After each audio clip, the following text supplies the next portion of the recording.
فیصلہ کیا جناب شمیم طارق صاحب بہت ہے حال میں گفتگو فرما رہے تھے. حالانکہ ایسا تشنگی تو بجھی نہیں ہے.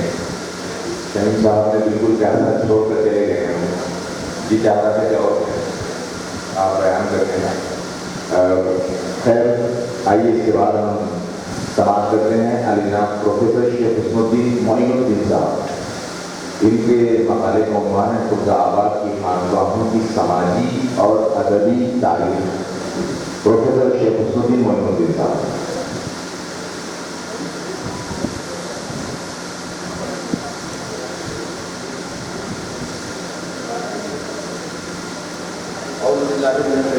بسم اللہ الرحمن الرحیم. عبور عالی مقام انتہائی ادب اور احترام کے لائق مہمان خصوصی اور مقالہ نگاران،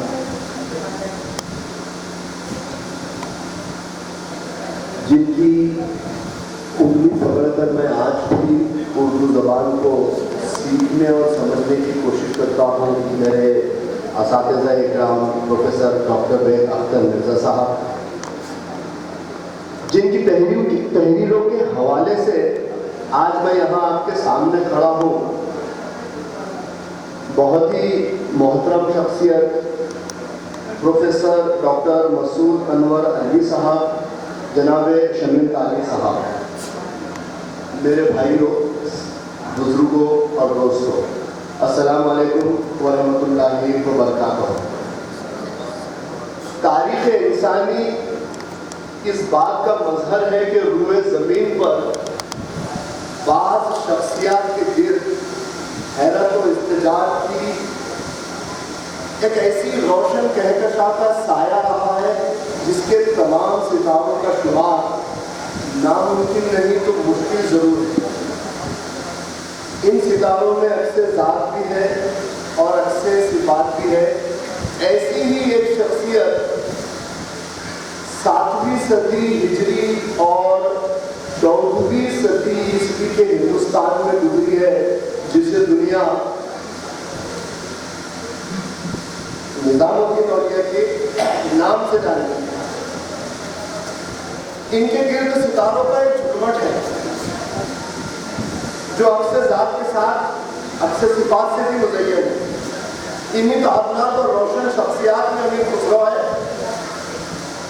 حسن سجزی علیہ الرحمہ ہے، نصیر الدین چراغ دہلوی علیہ الرحمہ ہے، اور حضرت قرآن کریم کی شخصیت جن میں ممتاز اور اول نمبر ہے. محترم حضرات، یہ لگ بھگ 1308 عیسوی کے آس پاس کی بات ہے. خرد آباد میں مسلسل 16-17 سال تک اللہ کے بندوں کو اللہ سے جوڑنے کا کام کرنے کے بعد کفر و شرک کے اس تاریخ ظلمت قدے میں توحید کا ایک مرکز اور سینٹر قائم کرنے کے بعد 34 سال کی عمر میں حضرت زرزری زربخش کا انتقال ہو گیا. حضرت نظام الدین دہلی میں اس کا ذکر بڑے بھائی سے یوں کرتے ہیں: مولانا آپ کے بھائی زرزری زربخش کتنے برس کے تھے؟ حضرت غریب سمجھ گئے کہ بھائی منتظر الدین کی وفات ہو گئی. سوگ کا ماحول، سلطان میں مشاہد کی تعزیت، ایک عرصہ خاموشی، پھر مجلس محبوب الہی مولانا برہان الدین کو کرتا دے کر زرزری زربخش کی جگہ ملک کے تک روانہ فرمانے لگے. حضرت برہان الدین غریب رحمۃ اللہ علیہ کو قدر ہچکچاہٹ ہوئی. فرمایا میں آپ کے نالائن سے دور ہو جاؤں گا. جواب ملا نالائن ساتھ لے کر جائیے. پھر فرمایا مجلس سے دور ہو جاؤں گا. ارشاد ہوا مجلس کے ساتھ لے جائیں. محترم حضرات، ایک استاد اور شاگرد کے مابین یہ وہ تاریخ ساز گفتگو ہے جس کے پس منظر میں اس علاقے دکن کی تہذیب و تمدن دعوت و تبلیغ اور زبان و ادب کی بنیادیں پڑ رہی ہیں۔ تاریخی کتاب کے صفحات بتاتے ہیں کہ 1000 میل کا طویل سفر، بے سر و سامانی کا منظر، سنگلاخ اور پتھریلی رہگزر، لیکن صرف توکل اور استقلال زاد سفر تو پھر راہ کی دشواریاں کوئی معنی نہیں رکھتی۔ 1719 ہجری یا 1319 عیسوی میں پالکی نشین برادران طریقت کا یہ خاکہ بہت شان و شوکت سے خلد آباد میں داخل ہوتا ہے۔ اس وقت حضرت غریب کی عمر 62 یا 63 برس ہے۔ یقین محکم عمل پیغم محبت فاتح عالم، یقین محکم عمل پیغم محبت فاتح عالم، جہاد زندگانی میں ہے یہ مردوں کی شمشیر۔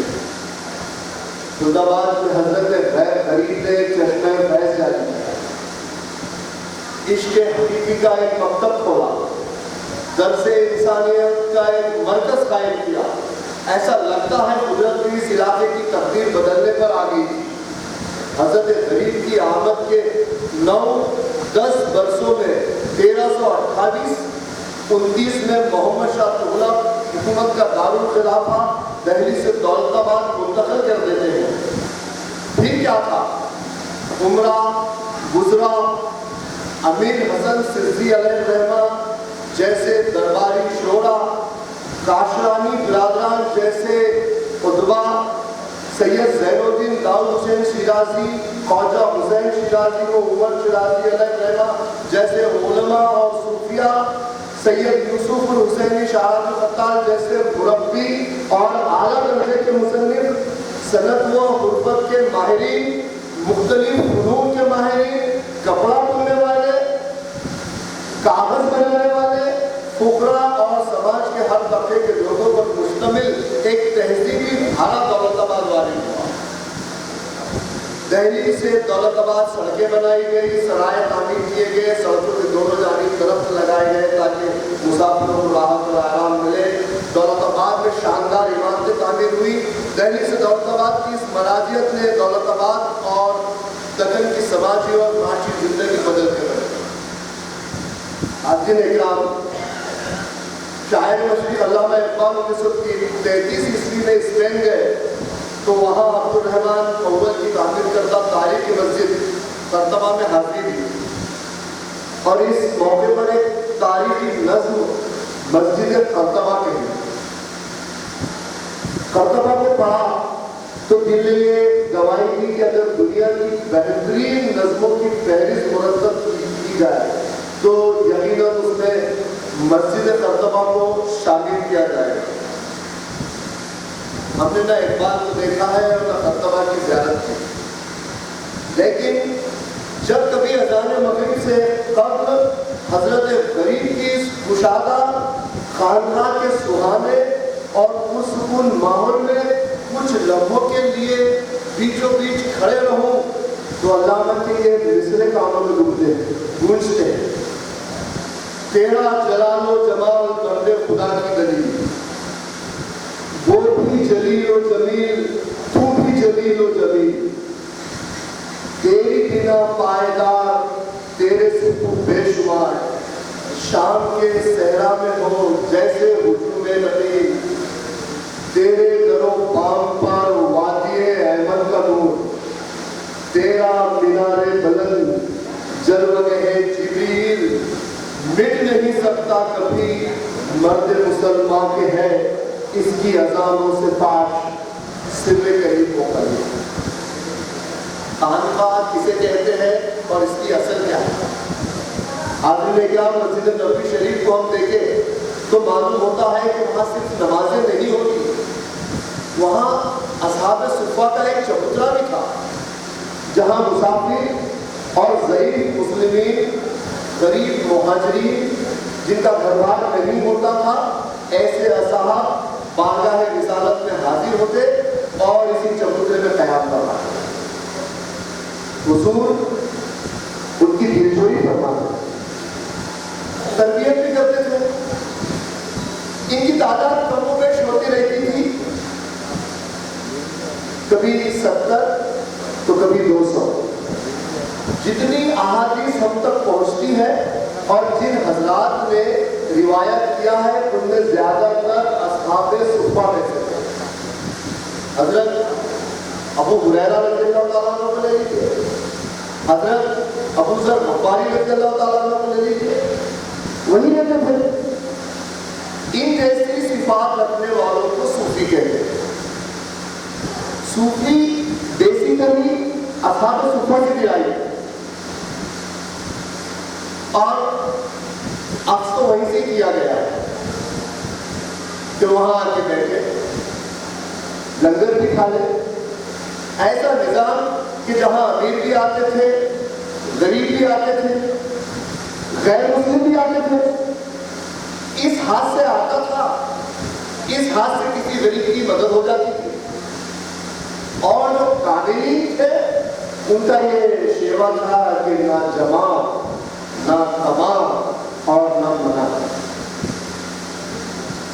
آنے والے کے لیے دسترخوان کھلا ہوتا تھا اور جانے والے کے لیے رہ گزرتا تھا۔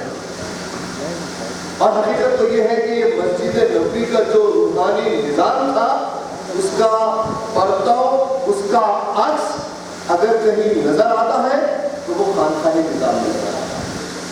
محترم حاضرین، 14ویں صدی عیسوی حضرت غریب کی خانقاہ نے بہت ہی کم عرصے میں خلد آباد میں اسٹیبلشڈ انسٹیٹیوشن کی شکل اختیار کر لی تھی۔ یہاں ہر چیز کا بہترین نظم تھا، افراد کے درمیان ان کی لیاقتوں کے مطابق ذمہ داریاں تفویض تھی۔ غرائب الکرامات کے صفحات بتاتے ہیں کہ آپ کے بھانجے مولانا عبدالکریم کے ذمہ تحریر کا کام الاٹ تھا۔ مریدین کے شجرے، خلافت نامے اور دور دراز کے محترمین کے خطوط کے جوابات شیخ کے ارشاد کے مطابق تحریر کرنا آپ کی ذمہ داری تھی۔ مولانا عبدالکریم جن کا مزار مسجد حضرت درگاہ غریب رحمۃ اللہ علیہ کے بیچ میں واقع ہے۔ خانقاہ کے مطبخ کی آمدنی، وہ خرچ وغیرہ کا حساب آپ کاکا صاحب وقت کی نگرانی میں لکھتے تھے۔ خانقاہ میں ہر رہنے والے اور خادم کو ایک ایک خدمت سپرد تھی۔ کسی کو پانی لانے اور پانی پلانے کی ذمہ داری، کسی کو سامان فراہم کرنے کی، تو کسی کو انتظام دستر وغیرہ کا کام کرتے تھا۔ کاکا شاد بخت جو حضرت کے خصوصی خادم رہے، آپ کے ذمہ دارے، آپ کے ذمے مہمانوں کو کھانا کھلانا اور ضرورت مندوں میں کپڑوں کی تقسیم کا کام شامل ہے۔ احسن الاقوال کے چیپٹر 2 میں ذکر ہے کہ حضرت شیخ نے اپنی مجلس مبارک میں خلال دینے کا عہدہ مولانا عبداللطیف کو عطا کیا تھا۔ خواجہ محمد لشکری اور خواجہ رشید الدین اور کاکا شاد بخت ہمہ وقت آپ کی خدمت میں لگے رہتے تھے۔ کاکا شاد بخت ان میں سب سے ممتاز اور اول نمبر۔ میں یہاں پر ایک وضاحت کرتا چلوں کہ مولانا عبداللطیف اور مولانا عبدالکریم جو حضرت کے بھانجے صاحبان ہیں، ان سے جو نسل اور ان سے اولادوں کا جو سلسلہ چلا وہ خدامین کے ایک سلسلے کو کانسٹیٹیوٹ کہتے ہیں، جنہیں مولا صاحبان کہا جاتا ہے۔ اس کے بعد خواجہ محمد لشکری اور خواجہ رشید الدین صاحب کی جو اولاد ہے، انہیں مریدان کہا جاتا ہے۔ روضۃ الاولیاء میں حسان الہند غلام علی آزاد بلگرانی میں لکھا ہے، بلگرانی نے لکھا ہے کہ امرائے زمانہ سے ایک بے اولاد ملیک نے آپ کی خدمت میں حاضر ہو کر درخواست کی کہ اللہ آپ کی دعا سے مجھے ایک لڑکا عطا کر دے۔ آپ نے فرمایا فقیر کی دعا سے ایک نہیں 4 فرزند ہوں گے، لیکن وہ فقیر ہی کی خدمت کے لائق ہو گئے، تمہارے کسی کام کے نہ ہو۔ مذکورہ شخص نے عرض کیا کہ اگر آپ کے فرمانے کے مطابق 4 فرزند ہوں گے تو یہ وعدہ کرتا ہوں کہ چاروں بھی آپ کی خدمت میں حاضر کروں۔ آپ نے خبردار بھی کیا کہ دیکھو درویشوں سے وعدہ خلافی ٹھیک نہیں ہوگی، عرض کیا کہ ہرگز نہیں ہوگی۔ چنانچہ اس عقیدت مند کو حسب دعائے مبارک یہ کے بعد دیگرے 4 فرزند اللہ تعالیٰ نے عطا کیے. وہ موقع سے ان فرزندوں کو آپ کی خدمت میں لاتے رہے. کم سینے میں ہی 4 فرزندان خواجہ خیر الدین، خواجہ قبول، خواجہ عبدالرحمن اور خواجہ جندب کو خدمت میں حسب وعدہ پیش کر دیا اور کہا مخدوم یہ 4 غلام حاضر خدمت ہے. آپ نے فرمایا فرزندان من و غیران من، یعنی یہ بچے غلام بھی میرے ہیں اور فرزند بھی میرے ہیں. اس کے بعد 4 کو خوب چاہا، بے انتہا محبت کی. ان بچوں سے محبت حضرت غریب سے محبت سمجھی جاتی تھی اور کوئی انہیں تکلیف دیتا، تکلیف پہنچاتا تو حضرت غریب خود بھی اس تکلیف کو شدید محسوس کرتے. آگے چل کر انہی 4 میں سے 3 حضرات کی اولادیں اکثر وہ بیشتر خدامی ہیں. پہلے یہ 3 فیملی تھی اور اب اللہ کے فضل و کرم سے یہ 3000 فیملیز ہو گئی ہے، جس کے 7400 سے زیادہ خدامی، ان درگاہوں کے کسٹوڈین، ان کے متولی اور ان درگاہوں کے انتظامات کے کیئر ٹیکر جو ہے، جنہیں ہندوستان میں وقف اور وقف سے متعلق بننے والے تمام قوانین جیسے کہ وقف اینڈومنٹ ایکٹ 1913، وقف ایکٹ 1995 میں سیکشن 3 کے تحت ان کے رائٹس کو تسلیم کیا گیا ہے. حضرات گرامی، خانقاہ خلدآباد میں طالب علم کا مجمع رہا ہے. درس و تدریس، تعلیم و تربیت باقاعدہ نظم ہوتا رہا.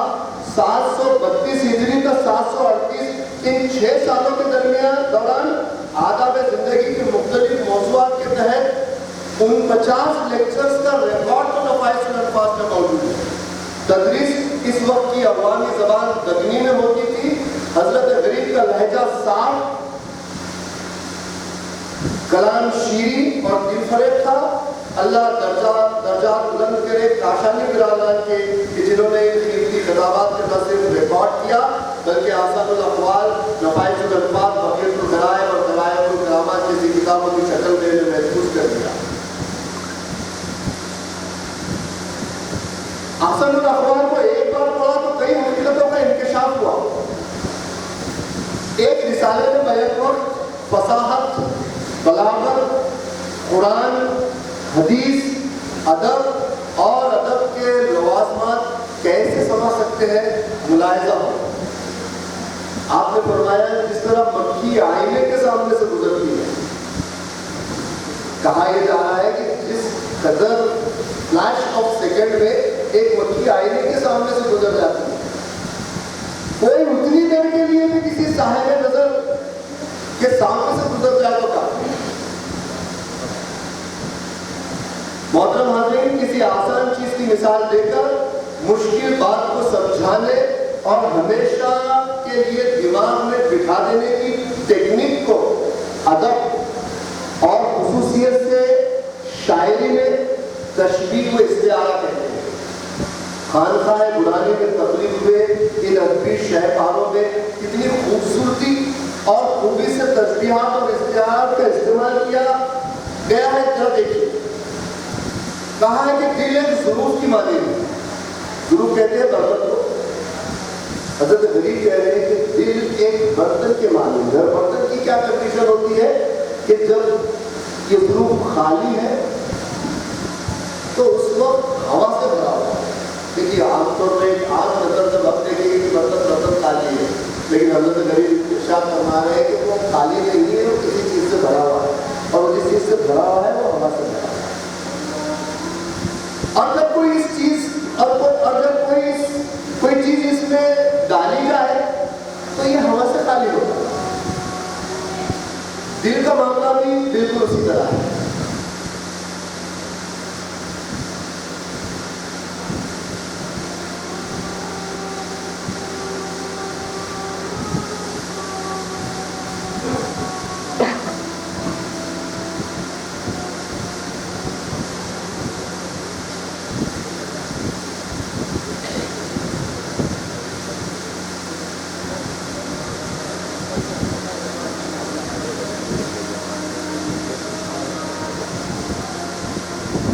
جب کوئی چیز اس میں بھر دی جائے تو وہ ہوا سے خالی ہو جاتی ہے. دل کا معاملہ بھی بالکل اسی طرح ہے کہ یہ دنیا کی خواہشات سے بھرا ہوا رہتا ہے.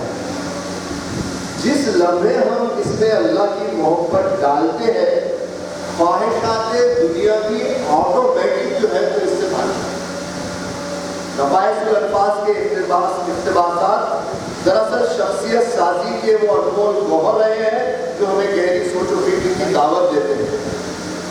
نفائس الالفاظ میں موجود حضرت کے فرمودات سے پتہ چلتا ہے کہ ان شہباروں میں دین و ادب کے ساتھ ساتھ سائنٹیفک حقائق اور سائنسی نظریات بھی موجود ہیں. یہ دیکھیے فرماتے ہیں یہ کیسا سجدہ ہے جو ہم کرتے ہیں. سجدہ تو وہ ہے جو نباتات کرتے ہیں. اس کو یوں سمجھیے کہ ہر جاندار کا ایک منہ ہوتا ہے جس سے وہ غذا حاصل کرتا ہے.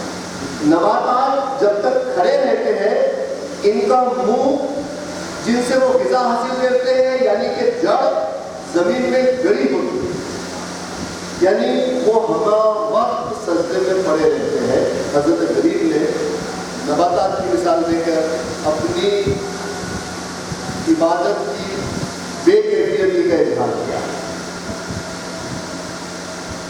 حضرت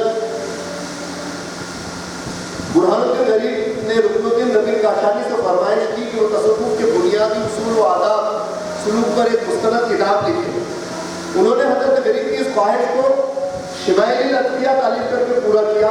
کم و بیش 100 سے زائد ماخذ کے حوالے تصوف کے بیشتر موضوعات پر مستند حوالوں سے روشنی نے شمائل الادویہ کو عربی دنیا میں بہت مقبول بنایا. خانقاہی نظام کے رموز و اسرار پر ہندوستان میں لکھی جانے والی چند معرفت الآراء کتاب میں شمائل الادویہ کا شمار ہوتا ہے. بقیت الغرائب اور غرائب الکرامات میں حضرت برہان الدین غریب کی زندگی کے آخری ایام کے حالات اور آپ کے فرمودات کو یکجا کر دیا گیا ہے. حضرت غریب نے کم و بیش 82 سال میں دائی حضرت کو لبیک کہا. آپ کے وصال کے بعد حضرت سید زین الدین شیرازی نے بطور جانشین خانقاہ کی سربراہی کے فرائض انجام دیے اور درس و تدریس اور رشد و ہدایت کے اس کاس کو جاری رکھا. یہ دور دکن پر بہمنی سلاطین کا دور حکومت ہے. بہمنی خاندان کا یہ دور سن 1347 سے شروع ہو کر 1527 یعنی 100 سالہ طویل مدت پر محیط ہے. جس وقت حضرت شیرازی اس وقت کے شیرازی جو ہے تو یہ کمان سنبھالے ہوئے تھے. اس وقت خاندان کے پہلے بادشاہ علاؤالدین بہمن شاہ تخت نشین ہوئے. محمد ابن حسن بہمنی سلطنت بہمنیہ کے دوسرے تاجدار جب 1375 میں تخت نشین ہوا تو روضہ حضرت غریب کی زیارت کے لیے تشریف لائے. اپنے وزیر سے استفسار کیا. یہ بھی جاننا چاہا کہ درگاہوں کو حکومت کی طرف سے کچھ سرپرستی ہے یا نہیں. جب انکار میں جواب ملا تو آپ نے جو ہے خانقاہوں کے لیے ریونیو سے روزینہ کے طور پر گوشت کی ایک بڑی مقدار اور پھلوں کی مقدار مقرر کی. حضرات کرام نے درگاہ حضرت برہان الدین غریب کے جنوبی مغربی کونے میں آج بھی نسب خطبے سے پتہ چلتا ہے کہ بہمنی بادشاہ سلطان علاؤالدین احمد دوم نے درگاہ مسجد کی تعمیر کا حکم دیا جو 1458 میں مکمل ہوئی.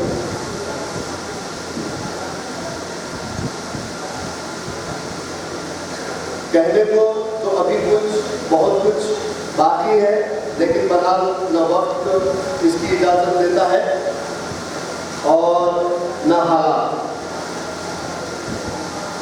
مختصراً یہ کہ حضرت نظام الدین اور حضرت برہان الدین غریب کی ایک اور جانشان شخصیت امیر سید نجم الدین علی سجزی کا تعلق اتر پردیش کے شہر بدایوں سے ہے. تذکروں سے یہ معلوم ہوتا ہے کہ غیاث الدین بلبن کے دور میں حکومت کے بڑے شاعروں اور ادیبوں سے ان کا تعلق تھا. اردو کے اولین شاعر امیر خسرو سے دیرینہ دوستی رہی. سلطان المشائخ کی بارگاہ میں رسائی اور وابستگی نے امیر حسن سجزی کی زندگی میں بڑا اختلاف برپا کر دیا تھا اور ان کی نگاہ نے ان کے دل کی دنیا بدل دی تھی. سلطان المشائخ کے مستند اور انتہائی اہم ملفوظات فوائد الفوائد کو مرتب کرنے کا اہم کارنامہ حسن سندھی علیہ الرحمہ کا ہے. فوائد الفواد کی قدر و منزلت اور اہمیت کے پیش نظر حسن سندھی علیہ الرحمہ کا شمار اپنے عہد کے باکمال شعراء میں ہوتا ہے. ان کے دیوان میں 800 سے زیادہ غزلیں، قصائد اور رباعیات اور 30 مثنویات شامل ہیں. امیر حسن سندھی کا یہ دیوان مبارک مہاراجا کرشن پرساد کی سرپرستی پر مسعود علی صاحب نے 1352 ہجری میں شائع کیا. الغرض ان تمام اولیاء میں جن کا ذکر ابھی ہوا ہے 2 خوبیاں مشترک ہیں. ایک تو یہ کہ ان کی زندگی دوسروں کی خدمت اور رہنمائی اور اصلاح میں بسر ہوئی. دوسرے ان کی طبیعت کا وہ استقلال جس کی وجہ سے وہ نہ تو کامیابی میں متزلزل ہوئے اور نہ ناکامی میں متزلزل ہوئے اور نہ کامیابی میں متکبر. یہ زندگیاں پامردی سے دوسروں کے لیے وقف رہی. یہی ان کی عظمت کا راز ہے اور یہی ان زندگی